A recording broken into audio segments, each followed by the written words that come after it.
By the spring of 1942, the Axis powers seemed unstoppable. Their forces pushed deep into the Soviet Union.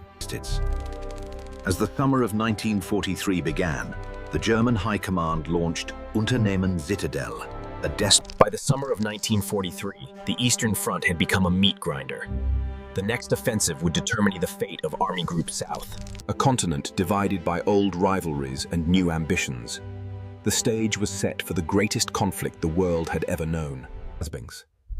With the invasion of Poland in 1939, Germany began its aggressive campaign, rapidly pushing. The question was no longer if the United States would enter the war, but when and where they would strike first.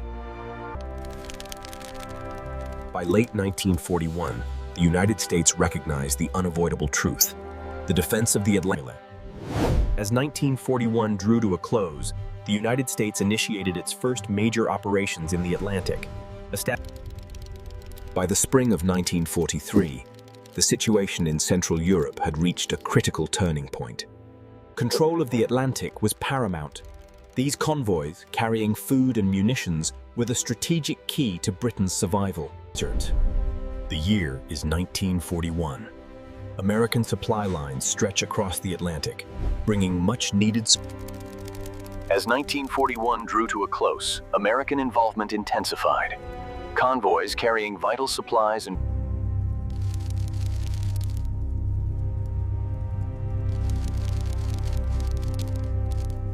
It must succeed. If they break through here, the entire front collapses and we are finished. As the commander took the podium, the nation held its breath, unaware of the tumultuous years that lay ahead. The reaction was minimal, but the tension was palpable. Each man knew the gravity of the moment. Our resolve stands unshaken, united in purpose and strength.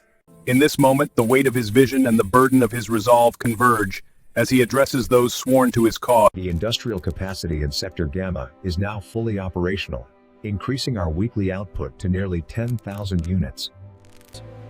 In the heart of the factory, a nation's resolve took shape, one aircraft at a time.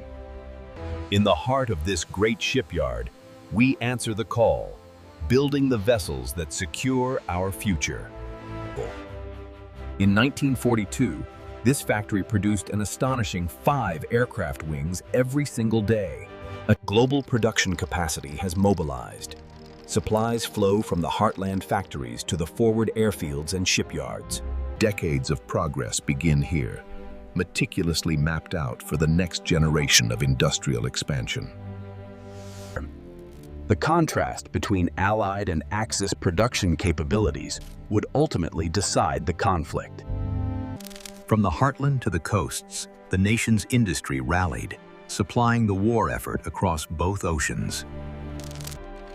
The tide turned decisively in 1943. From North Africa, through the difficult Italian campaign, and by the second week of the offensive, the Red Armies had stalled just short of their objective. The Blue defenses held firm. The synchronized push across the front achieved significant gains, securing vital territory and crippling the enemy's western command. As the offensive pushed deeper into the eastern territories, resistance stiffened around the Carpathian Mountains, slowing the advance significantly.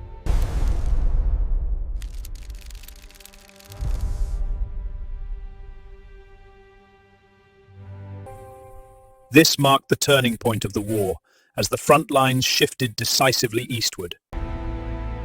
In the silence that followed, only the ghosts of yesterday remained.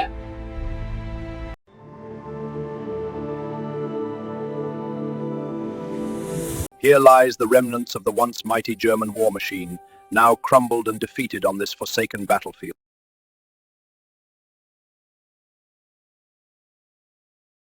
The consequences of command decisions echo through these ruins, a testament to the weight of leadership in times of war.